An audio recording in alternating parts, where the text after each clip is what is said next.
نبی پاک صلی اللہ علیہ وسلم کی حدیث کو ذہن میں رکھتے ہوئے نا آپ یہ سوچیں کہ یہ آپ صلی اللہ علیہ وسلم کی حدیث ہے کہ یہ روحانی اور جسمانی دونوں بیماریوں کا علاج ہے. اس نیت کے ساتھ آپ علاج کر رہے ہیں کہ آپ صلی اللہ علیہ وسلم نے فرمایا.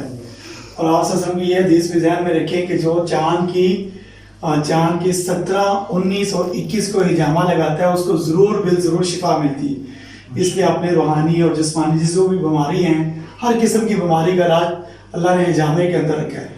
تو اللہ تعالیٰ یہ جتنے بھی بھائی ہیں جنہوں نے ہجامہ لگوایا ہے تو اللہ تعالیٰ ان کو شفائی کاملہ عطا فرمائے. تو یہ بھی بتاتے چلے کہ ہمارا جو ہے کہ ہجامہ ہم فی سبیل اللہ کرتے ہیں. آپ کے علاوہ اور بھی کتنے ساتھی ہوں جو ہجامہ کروانا چاہ رہے ہوں, اور بہت سارے لوگ ایسے بھی ہیں جو ہجامہ کروانا چاہ رہے ہیں لیکن ہجامہ کے لوگوں نے فیس اتنی رکھی ہوئی ہے اور فیس نہیں دے سکتے, اس وجہ سے وہ بیچارے ہجامہ نہیں کروا سکتے. تو آپ ان کو یہ ہماری جگہ کا ایڈریس بتائیں اور فی سبیل اللہ ہم انشاءاللہ اللہ کے فضل و کرم سے ان کا ہجامہ کریں گے. شفا من جانب ہے, اللہ تعالیٰ انشاءاللہ ضرور شفا دیں گے. اور حدیث کے اوپر یقین رکھتے ہوئے آپ جب ہجامہ کرائیں گے تو اللہ ضرور بالضرور انشاءاللہ شفا دیں گے. اللہ تعالیٰ تمام مسلمانوں کو اپنی حفاظت میں رکھے.